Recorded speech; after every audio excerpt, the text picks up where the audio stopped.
Hello everyone, welcome back to my channel again. Today we are going to talk about Claude. It is very similar to ChatGPT, but it has some very unique characteristics I would like to explore with you. So in this video, you are going to get some useful tips. These tips will mainly focus on the prompts and how we use this chatbot. Just a brief intro. Claude is developed by Anthropic. To try it, you just need to click Try Claude in their main page and log in. And then we're going to focus on two objectives. One is to use step-by-step unstructured prompts to get what we want. The other example is to use, and there are also some examples focused on structured prompts, which we may self-design a structured prompt or ask another large language model to give us a structured prompt and feed into Claude. So now let's dive into the step-by-step prompt scenarios. Since I'm using the free tier plan, at this moment I do not have additional quota for my tokens, so I'm just going to show you the past chat records and to show you the cases. The first one is interactive transformer visualization app. At first, I just asked the model to design a dynamic app to show how transformer works, be as detailed as possible, be engaging, elegant UI. So I do not have a very structured prompt, and the model starts to write the code. I see this artifact showing on the right hand side. You can see the code part was the whole coding process displayed on the right hand side. After the model finishes writing all the code, you can preview it. So you can see here, it actually shows you some of the most important parts, important steps of transformer model. Of course, sometimes when you run it, it may not meeting your expectation. You can always improve. But at this stage, you can try to run it. You can see it is dynamic and shows you a general idea of transformer. From a zero-shot point of view, now we already have something that we can work on. As you can see on the left-hand side, we have some description about the key features, key aspects of the app designed by this model.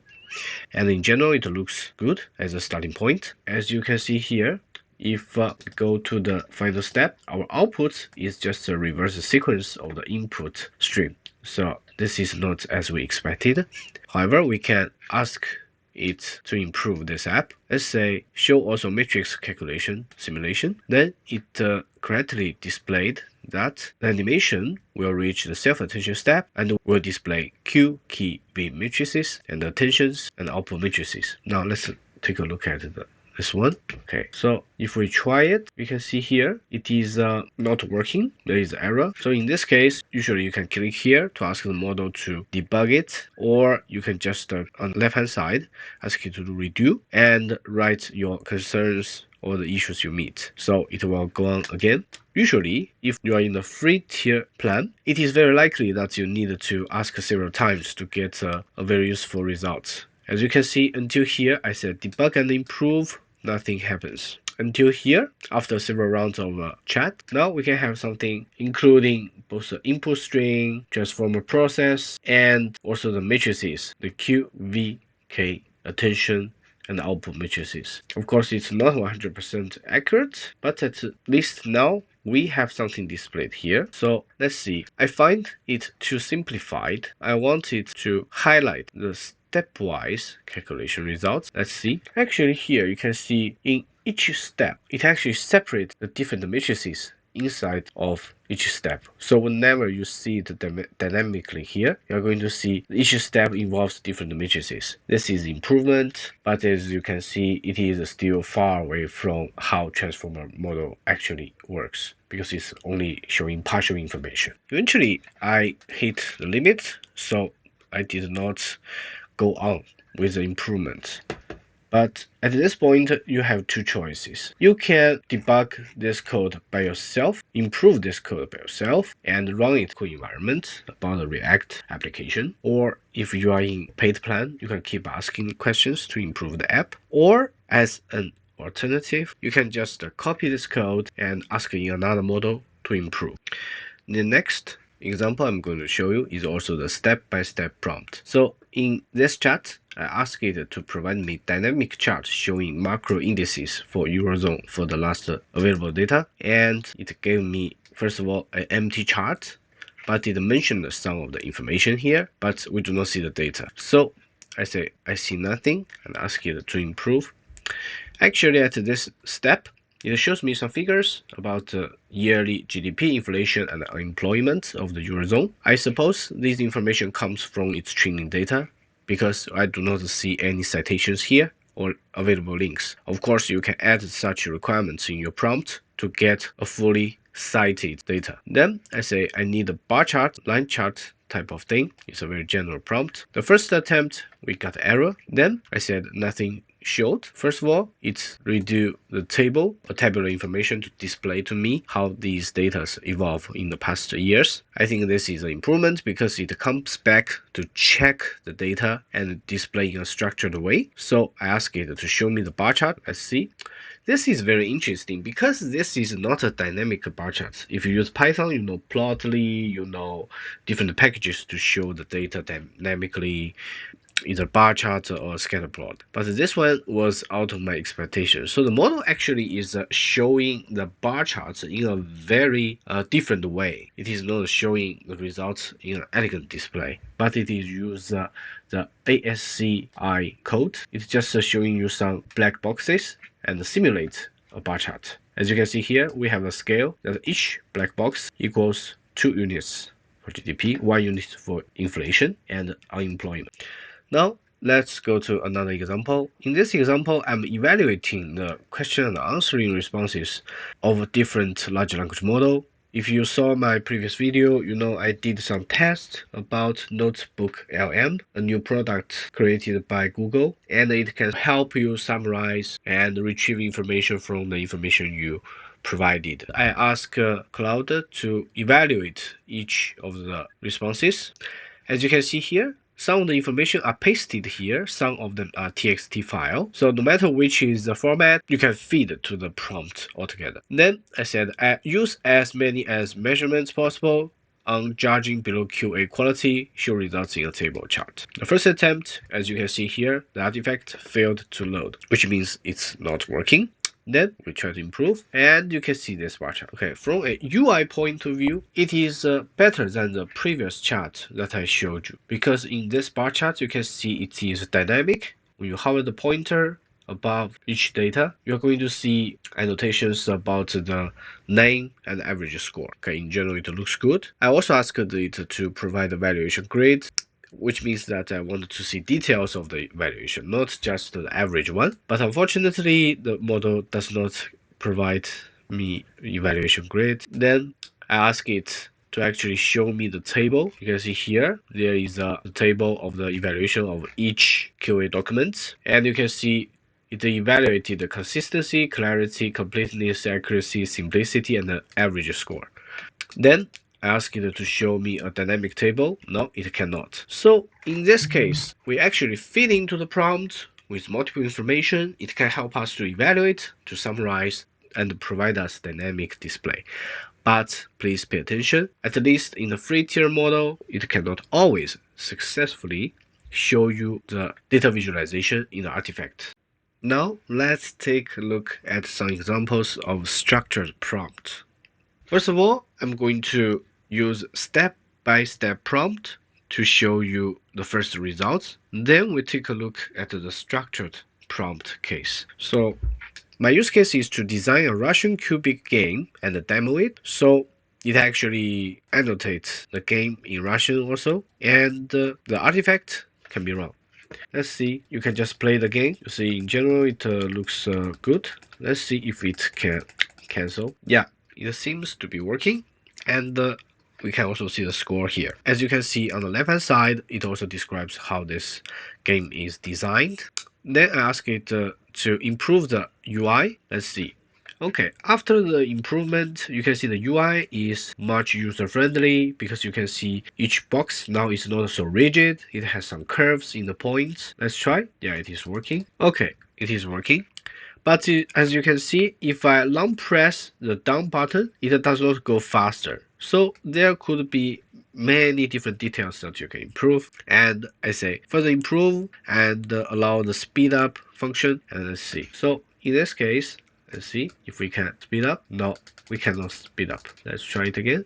Okay, we can turn, we can drop, but we cannot speed up. We can move, no problem. Well, whenever I click drop, the shape just stayed in the middle. This is kind of a creative design of the game. Let's take a look. Because it's not meeting my expectation, I ask it to redo. As you can see here, the UI seems to be going back. Okay, not so good. And let's see if it works.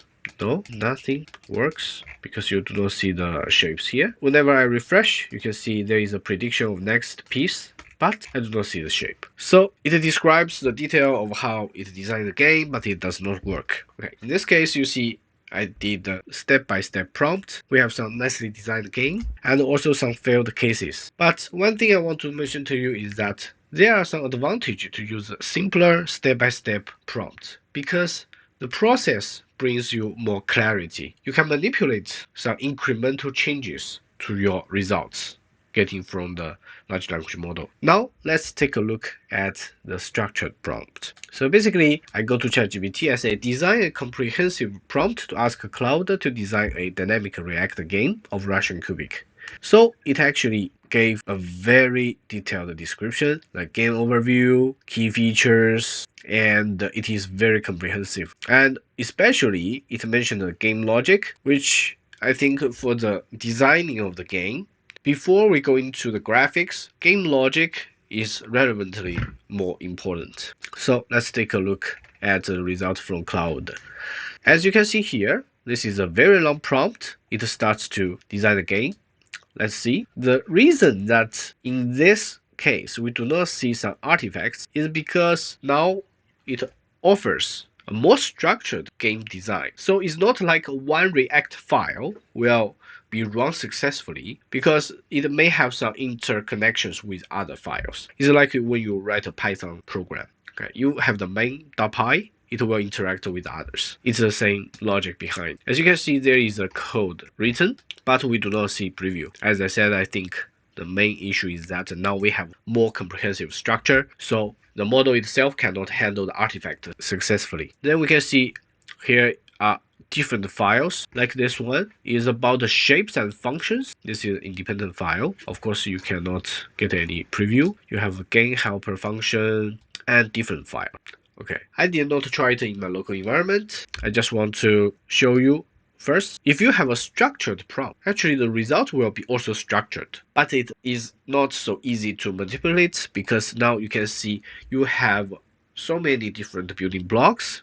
You need to test and try each part, not necessarily in the cloud environment. You may need another environment to test it. So I mentioned some of the errors it shows, and it kind of go to the debug process, and there are some updated code. But again, here preview, we see nothing. Then I asked, can you simplify and show me a demo right away? It did. And as you can see here, this is the demo it gave me. I can only add random pieces, but there's no game playing here. So I'm going to the next prompt. I describe the issue and see if it can solve it. As you can see, I can speed up. I can see the shapes dropping down, but I only see one shape, is a one cubic at a time. So at this moment, I reached the chat limit. I get this demo, this simplified demo, although it does not have a very elegant UI, but it seems to be working. And I also have a structured result, like the previous chat. We can see different components of the application. We may try it in local environment or in another environment. Now let's check another case. In this case, I'm asking ChatGPT to give me a structured prompt to ask a Claude to produce the Apple stock analysis report.